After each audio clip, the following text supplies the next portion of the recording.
Bonjour et bon dimanche à toi qui m'écoute. Donc aujourd'hui je suis en tout cas au dernier jour de mon jeûne que j'ai commencé dimanche dernier.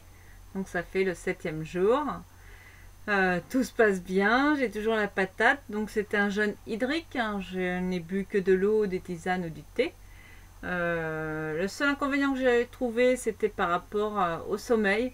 C'est vraiment le sommeil très coupé en fait. Je dors 4 heures, après c'est du mal cerveau. Par contre le cerveau il se met en route très vite, hein. On a la patate, hein, quand on fait du jeûne, hein. Et un phénomène de concentration énorme. C'est énorme. Donc depuis le début de la semaine de préparation, c'est-à-dire depuis le 24 août, j'ai perdu 6 kilos. Donc, mais bon, le jeûne n'est pas un objectif de perte de poids, donc je sais que je vais les reprendre. Sinon, pas de soucis particuliers. C'est vrai que c'est une expérience que je vais renouveler. Bon, il se trouve que demain je recommence à manger. J'ai hâte quand même. Je l'avoue, j'ai vraiment envie de recommencer à manger. Alors évidemment, je ne vais pas me jeter sur la nourriture. Je vais commencer par des jus de légumes certainement, concombre, tomates, je ne sais pas trop encore, ou des soupes crues. Je vais voir avec de l'avocat, des oignons, de la purée d'amandes. Je verrai. Puis de toute façon, je te ferai un petit topo là-dessus après.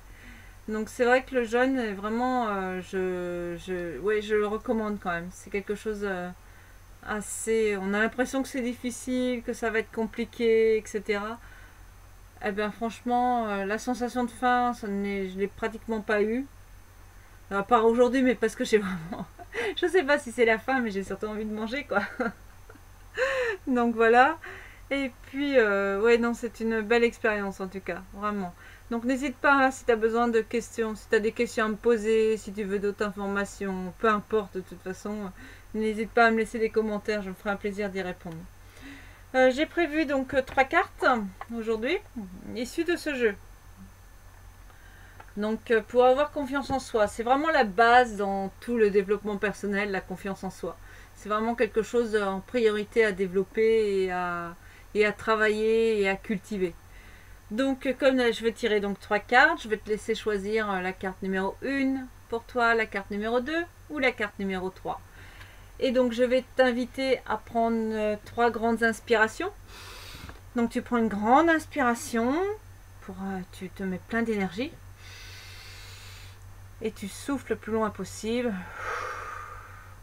Et tu lâches tout ce qui t'enquiquine. En gros, tu le fais 3 fois.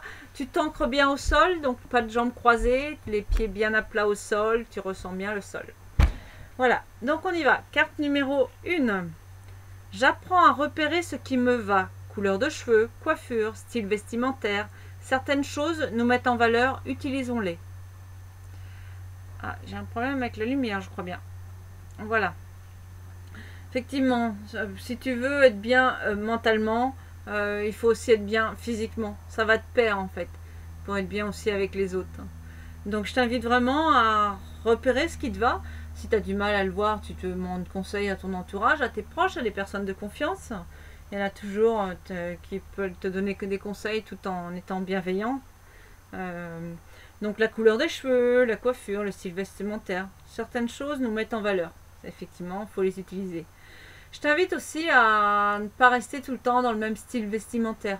De te challenger une fois, je sais pas moi, une fois par mois par exemple, d'essayer autre chose, un autre style totalement différent. Juste, je sais que c'est quelque chose qui peut être compliqué, mais ça peut être des fois intéressant comme exercice.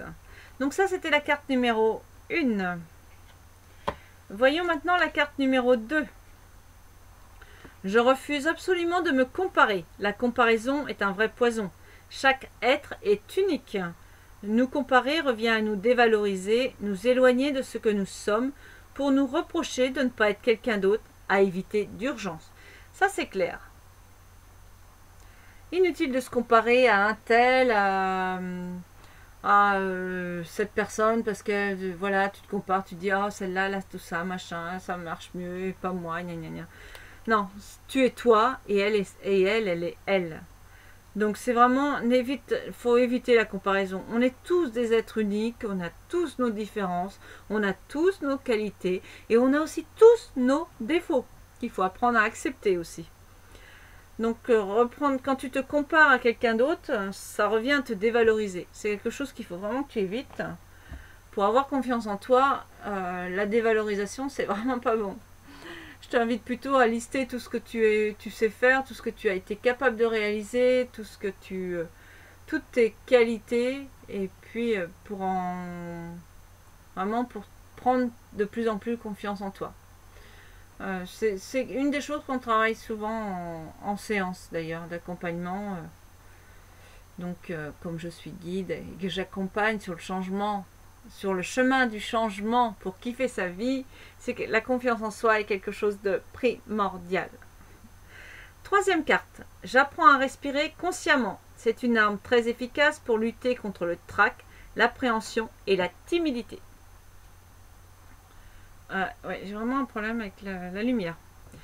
Oui, apprendre à respirer. Tu vois, quand tu te sens stressé, pause et reprends la respiration. Tu vas voir, et évite de penser, ça va aller déjà beaucoup mieux. Pour la timidité, oui, effectivement. Il faut savoir que j'ai été une grande timide, ça se voit. Hein. J'ai été une grande timide, ouais. Ça c'est clair. Et donc la respiration en conscience, c'est quelque chose de très important. Tu peux trouver sur internet tout ce qui est, je t'invite à faire une recherche sur la cohérence cardiaque par exemple. Il y a plein de petites applications aussi qui sont sympas. Moi j'utilise respiration pranique je crois, ou je sais plus. Bon, si ça t'intéresse, n'hésite pas à me le demander dans les commentaires. C'est une petite application qui est très sympa parce que tu peux la programmer comme tu veux, selon ce que tu as envie en fait. Donc, mais donc pour la respiration, je t'invite vraiment à aller voir la cohérence cardiaque. Et puis, comme je te l'ai dit, n'hésite pas à me demander des renseignements. Voilà pour le tirage de cartes. Sinon, mon activité, je suis toujours en cours d'élaboration du petit ebook gratuit que je diffuserai, que j'offrirai avec toutes les personnes qui sont inscrites à mon infolette. Et puis la formation que je suis en train de créer aussi, c'est en cours. Et puis voilà en gros, donc je te parlerai de la suite du jeûne la semaine prochaine. Donc n'hésite pas, si tu as des personnes que tu connais qui ont des problématiques, qui ont envie de changer quelque chose dans leur vie, alors que ce soit quelque chose, par exemple une activité, quelqu'un qui a envie de changer d'activité mais qui ne sait pas par où commencer, ou qui a peur, ou qui a des doutes, peu importe, je suis là pour la guider et l'accompagner.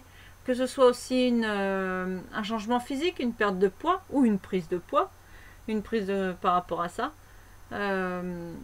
Et donc n'hésite pas non plus à me la recommander ou à lui envoyer le lien de mon site nadiapaillard.com.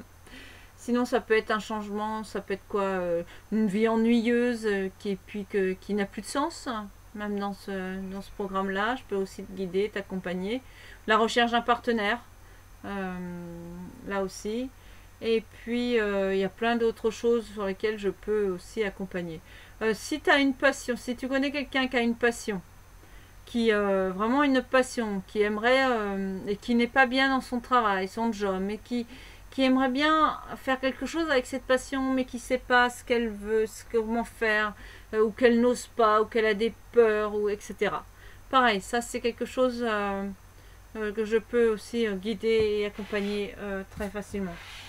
Voilà, écoute, je te souhaite n'hésite pas à me faire des demandes dans les commentaires sur le sujet que tu veux, peu importe. Donc je te souhaite une excellente fin de dimanche dans la joie et la bonne humeur. Je t'invite vraiment à vivre ici et maintenant en pleine conscience. Et je te dis certainement à demain, ou à plus tard en tout cas.